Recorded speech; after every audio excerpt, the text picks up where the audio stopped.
соли якум аст ки озмуни ҷумҳуриявии оилаи намунавӣ тибқи амри президенти ҷумҳурии Тоҷикистон оид ба ҷадвали баргузории ҷашну солгард, фестивалу намоиш, иду озмунҳои фарҳангию маърифатӣ ва анъанавию ҳунарҳои мардумӣ дар ҷумҳурии Тоҷикистон барои солҳои 2024 баргузор мегардад. Тадбири мазкур бо мақсади тақвияти мавқеи оила дар ҷомеа, густариши фарҳанги оиладорӣ, баланд бардоштани маърифати оиладорӣ ва таҳкими пояҳои оиладорӣ бо иштироки роҳбарону намояндагони вазорату идораҳои дахлдор сурат гирифта, дар он ғолибони даврҳои шаҳрию ноҳиявӣ ва вилоятӣ аз вилояти мухтори кӯҳистони Бадахшон, вилоятҳои Суғду Хатлон, шаҳри Душанбе, шаҳру ноҳияҳои Тобеи Ҷумҳурӣ ва ноҳияи Рашт иштирок намуданд.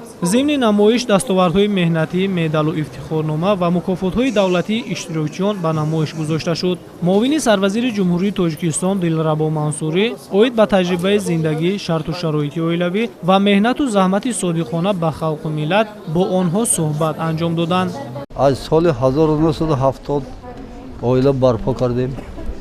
баъди хатми донишгоҳ мана то соли 2007 кор кардем. то имрӯз мана бо ҳамсарам зиндагӣ карда истодем. 12 та фарзанд дорем. 12 фарзанд, 8 та писара, 4 та духтар. ҳамаша хонадор кардем ба ғайри охирон писар. 4 таш ба сафи армияи, яъне қувваҳои мусаллаҳ хизмат карда омаданд. ман шукр мекунам ки ватан дорем. Тоҷикистони мо ором, осуда, ҳамавақт тинҷ. дар оғози даври ниҳоии озмуни ҷумҳуриявии оилаи намунавӣ, муовини сарвазири ҷумҳурии Тоҷикистон Дилрабо Мансурӣ иброз дошт ки баргузории озмун ба таҳкими пояҳои оиладорӣ, баланд бардоштани маърифати оиладорӣ, тарбияи фарзандони солиму солеҳ, худшиносу худогоҳ ва пойдор нигоҳ доштани оилаҳо мусоидат менамояд. пояи мустаҳками давлату ҷомеаро оила ташкил дода давлату ҳукумат ҳифзкунандаи он мебошад. раиси кумитаи кор бо занон ва оилаи назди ҳукумати ҷумҳурии Тоҷикистон Бунафша Файзиддинзода оид ба даврҳои қаблии озмун ҳарф зада иброз дошт ки даври якуми он дар сатҳи маҳал, шаҳру ноҳияҳо бо муайян намудани оилаи намунавӣ аз маҳалла, ҷамоатҳои шаҳраку деҳот, шаҳру ноҳияҳо аз 10 то 27 апрели соли 2024 баргузор гардид. даври дуюми озмун дар сатҳи вилоятҳо, шаҳри Душанбе ва шаҳру ноҳияҳои Тобеи Ҷумҳурӣ аз 29 апрел то 4 майи соли 2024 доир шуда, ҳаминак даври ҷамъбастии он сурат гирифт. ин сол низ бо ташаббуси кумитаи кор бо занон ва оилаи назди ҳукумати ҷумҳурии Тоҷикистон дар асоси амри президенти ҷумҳурии Тоҷикистон оид ба ҷадвали баргузории озмун, ид, ҷашнвораҳои миллӣ бори аввал озмуни ҷумҳуриявии оилаи намунавӣ доир гардида истодааст. имрӯз даври ниҳоии он бо иштироки 13 нафар оилаҳои намунавӣ аз вилояти мухтори кӯҳистони Бадахшон, вилоятҳои Суғду Хатлон, шаҳри Душанбе, шаҳру ноҳияҳои Тобеи Ҷумҳурӣ ва ноҳияи Рашт ки яке аз ғолибони даврҳои дуюми озмуни ҷумҳуриявии оилаи намунавӣ арзёбӣ гардиданд, дар чорабинии имрӯза ширкат меварзанд. ҳамчунин дар ҷараёни озмун 10 кӯдак аз оилаҳои камбизоат соҳиби шаҳодатномаҳои таваллуд гардида, инчунин маросими давлатии қайди ақди никоҳи 10 навхонадор аз шаҳри Душанбе баргузор гардид. инчунин ғолибон ва иштирокчиёни фаъоли озмун бо шоҳҷоиза, диплом, сипоснома ва тӯҳфаҳои хотиравии кумитаи кор бо занон ва оилаи назди ҳукумати ҷумҳурии Тоҷикистон сарфароз гардиданд. зимни ҷоизасупорӣ оилаи Шоҳин Мастонов аз ноҳияи Рошқалъаи вилояти мухтори кӯҳистони Бадахшон, оилаи Муқимҷон Гиёев аз ноҳияи Рашт, оилаи Ҳабибулло Султонов аз ноҳияи Рудакӣ ва оилаи Бобоназар Мирзоев аз ноҳияи Файзобод ҷойи сеюмро сазовор гардида, ҷойи дуюм ба оилаи Саидаҳмад Шеров аз ноҳияи Исмоили Сомунии шаҳри Душанбе ва ҷойи якум ба оилаи Талабхоҷа Нозимов аз шаҳри Кулоби вилояти Хатлон дода шуд. ман бо оилаимон 59 сол зиндагӣ мекунем.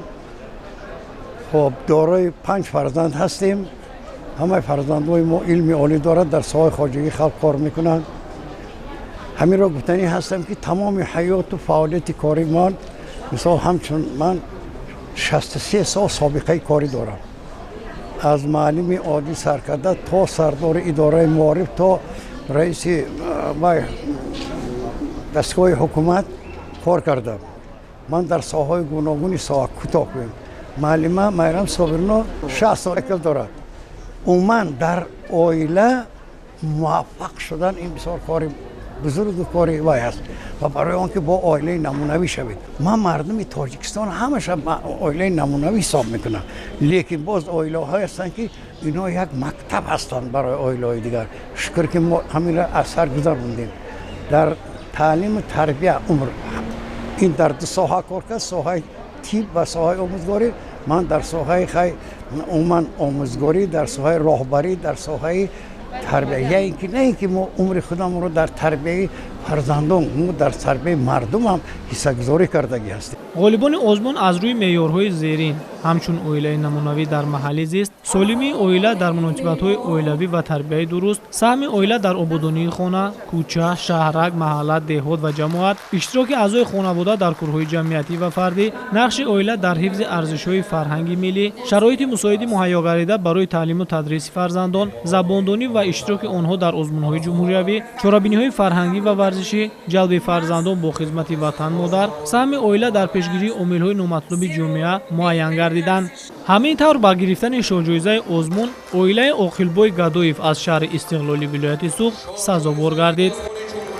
اویله نمونوی در سال 2024 و اویله گدایف‌ها از شهر استقلالی ولایت سوخت تقدیم می‌گردد. از همه آنهایی که با این کاری خیر دست دادن، این اقدام نیک رو برداشتن، می نداری صمیمی رو پیشنهاد میکنیم. با اویله‌های جوان گفتنی هم که حرکت کنن که اویله آنها ما 41 سال این جانب با هم زندگی داریم، 4 فرزند را به اویله رساندیم. 2 مرتبه در آزمون جمهوریوی فروغ صبح دانه اشتراک کردم و 2 سال پی هم جای افتخار رو اشغال کردم. باید گفت که برگزاری چنین چاره‌بینی‌های فرهنگی، اطلاعاتی، ترغیباتی و تشویقاتی، عکسیا و آزمون‌های معرفتی با مقصد حفظ حقوق و منفعت‌های اعضای اویله، بلند برداشتن معرفتی اویله‌داری، تحکیم مناسبت‌های اویلوی، فعالگردانی نقش زنان و مادران در تعلیم و تربیت فرزند، آماده نمودن جوانان به حیات اویلوی، فراهم آوردن امکانات روانی و حقوقی بهره بلند برداشتن معرفت سیاسی و حقوقی جوانان، دستگیری اویله‌های جوان، ارج گذاشتن بر رسم و آیین‌های ملی اویله‌داری، پیشگیری پشتخوری اویله‌ها و دیگر عامل‌های نامطلوبی و مناسبت‌های خانوادگی تاثیررسان مساعدت می‌نمایند. در فرجام بهره بالیدروحی اشتراکچیان برنامه فرهنگی اهل صنعت و هنر برگزار گردید.